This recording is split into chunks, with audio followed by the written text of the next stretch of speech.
I read this book so you don't have to. Here's what I learned. Firstly, wealth is what you don't see.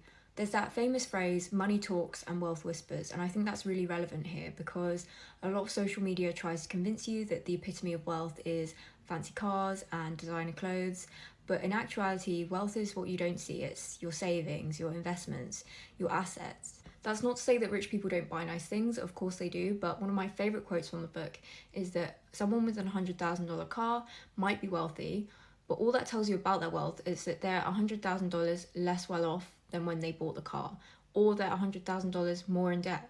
We often gauge people's financial success based on their appearance because we don't see their brokerage account, we don't see their savings. Another quote I really love is when people say they want to be a millionaire, what they really mean is they want to spend $1 million, not actually be a millionaire. Another key takeaway is the man in the car paradox. So the author talks about his experience being a valet driver and driving around Lamborghinis, Ferraris, and this giving him the aspiration to one day own one of these cars because he thought it signalled to others his wealth, importance and taste. The irony is he never actually looked at the drivers, he looked at the cars.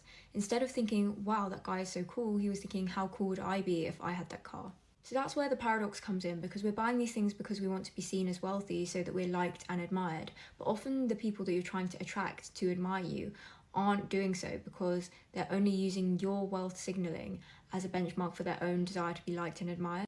In summary, no one is impressed by your possessions as much as you are. The moral of the story here is to not stop the pursuit of wealth and the desiring of these things, but to understand you only want these things because of the emotional reasons behind them. You want the respect, the likability, but often acquiring these things will have the opposite effect, and you can achieve these things by just being a kind, humble person. The last key takeaway I got from the book is that nothing's free and everything has a price tag on it, even if it's not immediately noticeable. One of the prices that you pay for investing in the stock market is having to deal with the market volatility. A lot of people will say, including myself, invest for the long term, but it's hard to invest for the long term if you're in a really bad period where your stocks are falling and you're not quite sure if they'll ever recover. Like most things in life, the higher the returns, the higher the price you pay. The book uses two examples here. Firstly, Netflix, which returned over 35,000% during the years of 2002 and 2018, but for most of that time it was trading below all-time highs. Another example is Monster Beverage, which returned 319,000% between the years of 1999 and 2018. This is one of the greatest market returns in history, but for 95% of that time it was trading below its all-time highs. So a lot of people try to time the market to avoid losses, but actually they lose more money than they would if they had just stayed invested in that stock. So what the book is basically saying is if you invest in a lower risk option like an index fund, you're basically paying an opportunity cost on the returns that you could have got investing in a higher risk or higher return option. But if you do invest in something that's higher risk or higher return, you pay the price of the market volatility. So there's no foolproof method of investing in the stock market. There's always going to be some pros and cons. If you enjoyed this video, be sure to give it a like and follow for more personal finance and investing content. Just got to my job where I manage money, and I want to show you a personal finance tool that I built for me and my partner yesterday, which is a grocery shopping list that is similar to like an inventory par list that you would find at a restaurant, but for Costco. Check this out. So here is our inventory par. There's like, I did this in order that we walk through the aisles at Costco.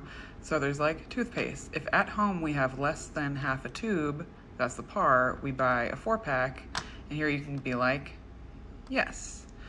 AA batteries, come all the way down. And there's a yes or a no. And then in this tab, Here's a simplified step-by-step guide on how to achieve financial freedom. Ideally, follow these steps in sequential order. I also talk more in depth about each step in my personal finance guide that you can download in my bio. This is just a high-level overview that I'm going to cover in this video. So the first step is developing a positive money mindset. This is the most important step because this will lay out the groundwork for how you perceive money and how you will handle your money. This will dictate most, if not all, of your financial decisions. Step number 2 is becoming financially literate. Do you have an understanding of how interest rates affect debt? Do you understand the factors that affect your credit score? Do you have knowledge of how compound interest works? Do you understand the difference between a stock and an ETF? Step number 3 is budgeting and saving. It's not about how much money you make, it's about how you retain and manage your money. Budgeting and saving is not about depriving yourself of joy. It's about being intentional with your spending so that you can spend on things that you actually value. Some questions to ask yourself here. Do you know what percentage of your income you're saving each month? Do you have an emergency fund set up? You know how much you're spending on the 3 major expenses, including housing, transportation, and food. Budgeting and saving will get you to a level of financial stability and help you focus on the next step, which is step 4, maximizing your income. For the regular person, this means focusing on your career, because this will be the main source of your income for most of your working life. This will provide you the resources and capital you need to invest to get to the next step to financial freedom, which is investing. Step number 5 is starting to invest to accumulate wealth. You need to learn how to let your money work for you by putting it into assets that will grow over time. For the regular person,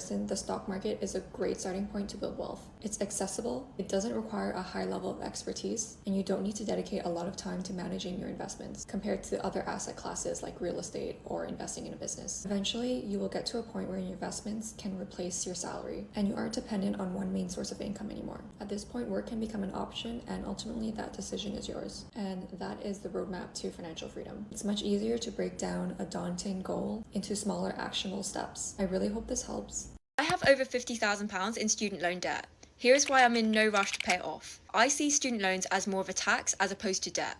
You only pay it off after you reach a certain earning threshold. At the moment, it's £27,295. So yes, I currently am paying it off, but it's only like £80 a month. So after 30-40 years, it gets wiped. So if I don't have to pay it off, especially if I'm not earning for any reason, then why stress? Number 2 is I can invest that money instead. In the last 5 years, I've saved over £75,000. Instead of using that to pay off my student loans, I'm going to invest it in the stock market or property so that I can increase my wealth. There is a lack of urgency and obligation in paying off my student loans. However, there is actually an urgency to me reaching my financial goals. Over time, these investments could actually outweigh the amount of that student loan. Not overpaying my student loan protects my cash flow, which is super important. Yes, it's annoying seeing that amount come out of my paycheck every single month. However, I probably wouldn't have the job I have at the moment without going to university. I can understand why it's frustrating for high earners, and I can also understand why it's frustrating for people that didn't really use their degree to get their career that they did. But because there's no obligation to pay it off, I just don't really feel the need to, and I can use that money for other things.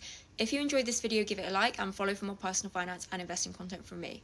Here are the most important skills in finance that literally nobody's going to ever tell you about. The first thing that you really need to know to succeed in the field of finance is you need to be able to understand accounting. Accounting is basically how cash flows through a business.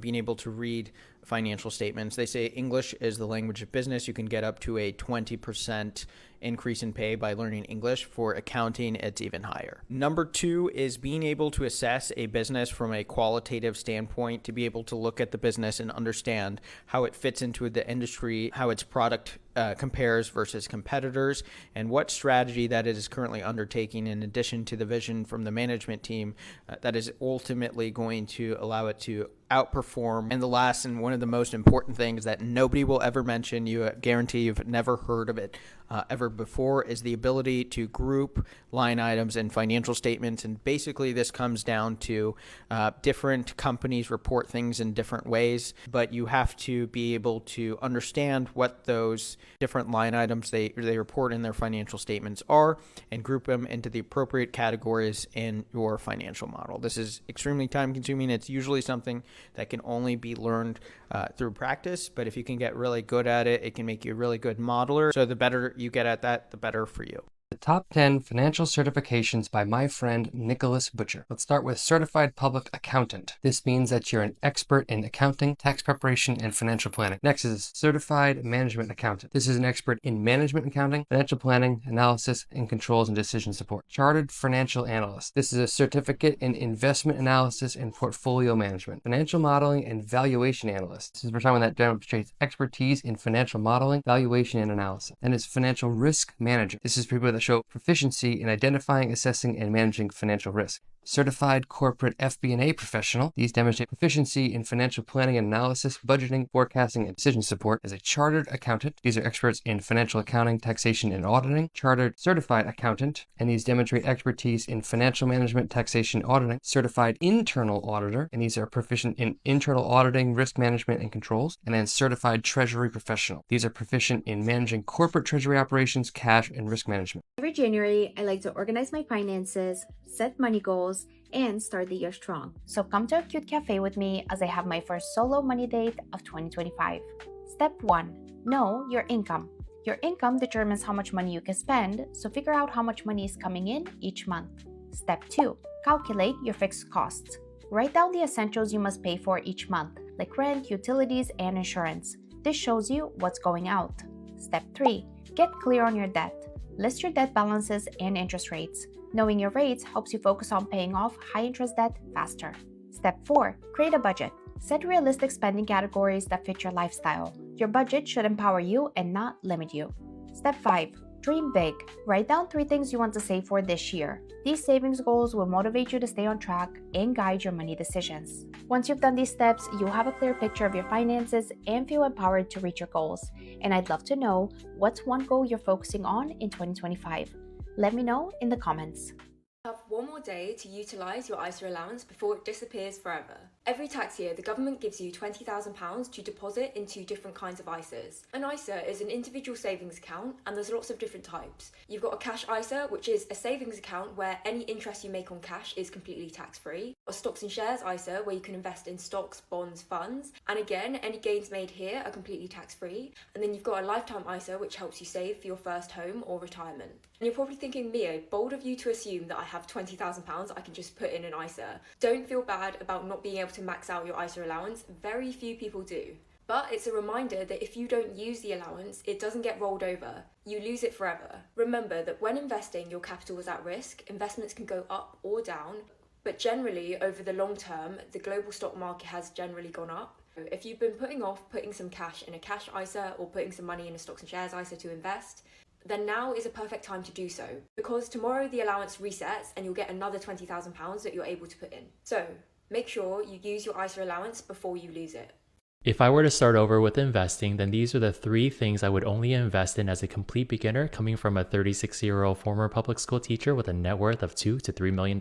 Feel free to save this video for later for reference. First, I wouldn't invest in meme stocks, individual companies, IPOs, or even cryptocurrencies because it's way too volatile. Instead, I would invest in ETFs that track the S&P 500 or the top 500 companies in the United States like SPY. Here are some other alternatives that are also good too. Next, because I'm young, I would invest in ETFs that track technology companies like QQQ, which tracks the NASDAQ 100 or the top 100 technology companies in the United States. There's usually a lot of volatility in this ETF, but in the long term, there's a lot of potential for growth. Next is SCHD, which is a dividend-paying ETF. This is a little bit more on the boring side, but I do like getting consistent income every quarter. As a beginner investor, I would keep things super simple and not overcomplicate things. Follow to see my next video where I'll talk about some individual companies that I'll be investing in. I hope this helps.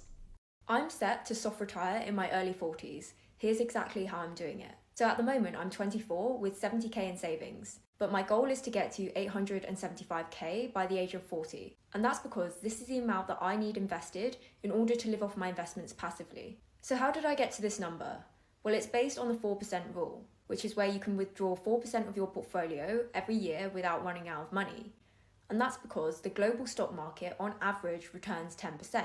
But you can bump it down to 8% because of inflation. So if you withdraw 4%, you'll still be left with some growth. So having 875,000 saved and invested at this time would allow me to have a 35k salary completely passively. In order to achieve this, I need to save £1,300 every single month for the next 16 years. When I was living at home, I was doing this automatically because it's what I would have spent on rent and bills. But now that I've moved out, it is a little bit more difficult, but I've managed to achieve this through side hustles. And I've been saving this, if not more, every single month. I can smell the comments already.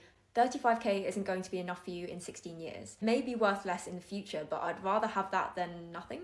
And not only that, I said soft retire, not fully retire. So in my 40s, I'm still going to be living life and perhaps working on personal projects. It will just mean that I have total financial independence and freedom. If you enjoyed this video, give it a like and follow for more content from me.